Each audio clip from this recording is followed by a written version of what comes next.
Alors, Bezat Hashem, Alachot, Chanukah.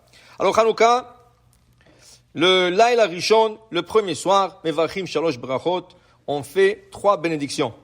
Baruch Ata Hashem, Asher Kedesham Sadav Sevanu Adlik Ner Chanukah. Alors, on a expliqué ce matin, on ne dit pas Ner Shel Chanukah, Ner Chanukah. Pourquoi? L'acronyme qui sort du mot Ner, le Adlik, Lamed, Ner, Nun, Chanukah, Chet, c'est un acronyme d'un nom sacré qui protège la personne. Tout ce qu'on faisait au Chanukah, le Maccabim, ils étaient 12 personnes. Ils se sont partis faire la guerre à 100 000 personnes. Comment c'est possible? Avec des noms sacrés. Shemot HaKodesh. Et ces Shemot HaKodesh, Chachamim nous enseignent à travers les Berachot et à travers les prières qu'ils ont fait. Une prière que les Maccabis ont fait, selon le Rav Frida, était Vino Amadona Elohenu Alenu Maaseadenu Konena Alenu Maaseadenu Koneneu, avec le mizmor qui suit Yoshev Beseter Elion Betzel Shaddai Itlona Nomar Lavnai Marsim Tzulati, le mizmor 91 Sadik Aleph. Et ils l'ont dit chaque fois qu'ils sont sortis en guerre, 7 fois. Donc ils disaient Vino Amadona Elenu Alenu Maaseadenu Konena Alenu Maaseadenu Koneneu Yoshev Beseter Elion. Ils terminaient 2e fois, et 3e fois, et 4e fois, et 7e fois. C'est ça qui leur a donné la force de gagner les Grecs.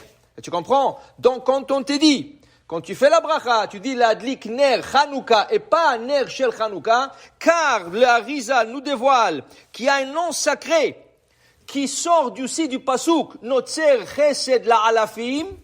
Notzer Chesed la Alafim, c'est Nun Chet Lamed. La même chose. Okay? Et aussi du pasuk Nafshenu Chiketa l'Adonai. Ezrenu Maginenu. Nafshenu Chiketa l'Hashem.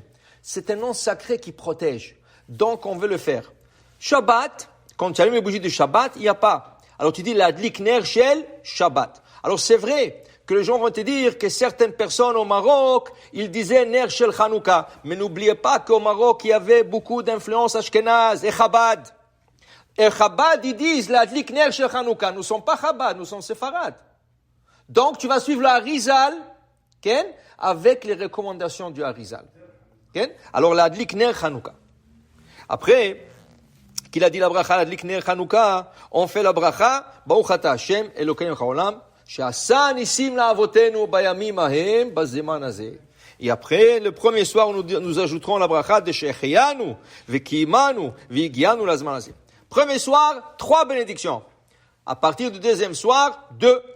L'adlik ner Chanukah et la bracha de She'asa nisim la'avotenu bayamim bazeman hazeh. Maintenant, chaque fois qu'on allume la Chanukah, après avoir récité les bénédictions, d'abord on allume. On allume la première bougie. Après avoir allumé la première bougie, même si c'est le soir 2, 3, 4 ou 5, c'est pas important, tu commences à réciter Hanerot halalu anu madlikim ala nishim vala pukan. Là-bas aussi, il y a 36 mots. Car ça a été instauré contre les 36 bougies. Pendant tout le Chanukah, tu allumes 36 bougies. Si tu comptes le shamash, tu allumes 44. Mais les bougies de Chanukah seules sont 36.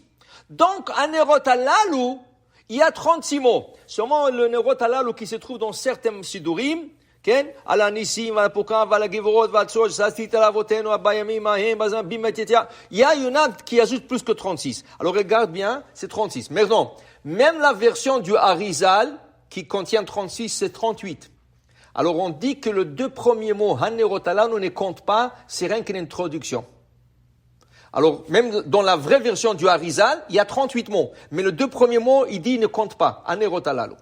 Alors c'est important aussi de prendre un sidour, donc, où il y a Hanerot halalu avec 36 mots seulement. Maintenant, une fois que tu dis ça, tu allumes. Tu allumes, jusqu'à ce que tu termines d'allumer. Maintenant, comment on allume? On se met en face de la Chanukah. Toujours, on se met en face de la Chanukah.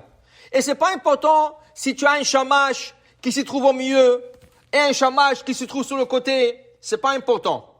L'important, c'est que tu te trouves en face de la Chanukah. Si tu te trouves en face de la Chanukah, le shamash est au milieu. Certains shamash, sont à droite ou à gauche. Dépendamment de ta Chanukah. Il n'y a pas de règle. La règle est que le shamash doit être plus haut que les autres bougies. C'est tout. Maintenant, toi, tu dois te mettre en face du shamash, en face de la Chanukah. Et maintenant, tu commences à allumer la bougie la plus droite. À droite complètement, c'est la première bougie chaque soir. Okay?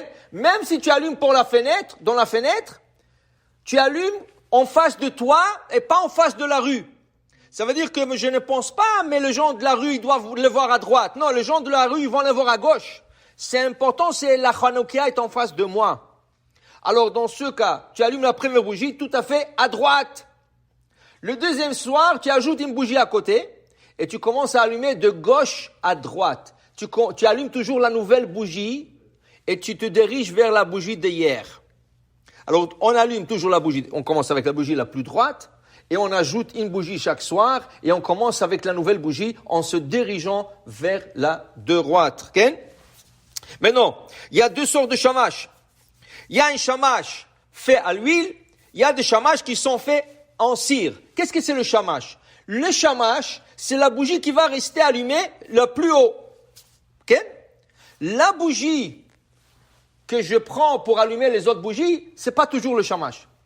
Okay? Le shamash, il est fait pourquoi? Le shamash, il est fait pour qu'on n'arrive pas à utiliser la lumière de Hanouka. Donc, on a besoin d'une bougie plus haute, qu'en cas qu'il y a une panne d'électricité, quelle est la bougie la plus haute qui va éclairer? C'est le shamash. Et on ne va pas profiter des autres bougies. Okay? Maintenant, si tu as une bougie dans la main, okay? Et c'est le shamash, parce que tu allumes avec bougie en cire.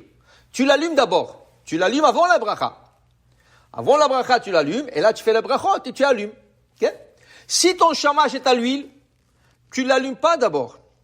D'abord, tu allumes une bougie de plus. Et après, tu fais la brachot. Et après, tu allumes les bougies, et le shamash à l'huile, tu l'allumes en dernier. Et le Rav Ben Ishraï rapporte ici, il dit que lui, il faisait le shamash en cire. Malgré qu'il allumait des bougies à l'huile, il voulait complètement distinguer le shamash, alors il allumait à cire. Il faisait complètement une autre bougie, pour que les gens comprennent qu'il ne fait pas partie de la mitzvah. C'est pour cela, une fois que tu as fait la bracha, tu ne veux pas allumer le shamash en premier, à l'huile. Pourquoi? Parce qu'il ne fait pas partie de la mitzvah. Alors ça consiste en interruption. C'est comme si tu as interrompu entre la bracha et la mitzvah. Alors le shamash s'allume toujours en dernier. La bougie qui t'aide à allumer, c'est pas toujours le shamash. Alors si tu allumes tout en cire, tu allumes la bougie de shamash en premier. Si tu allumes tout à l'huile, tu allumes une bougie en cire en premier. Après tu fais les brachot et après tu allumes tes bougies. Baruch Adonai le'olam. Amen ve amen.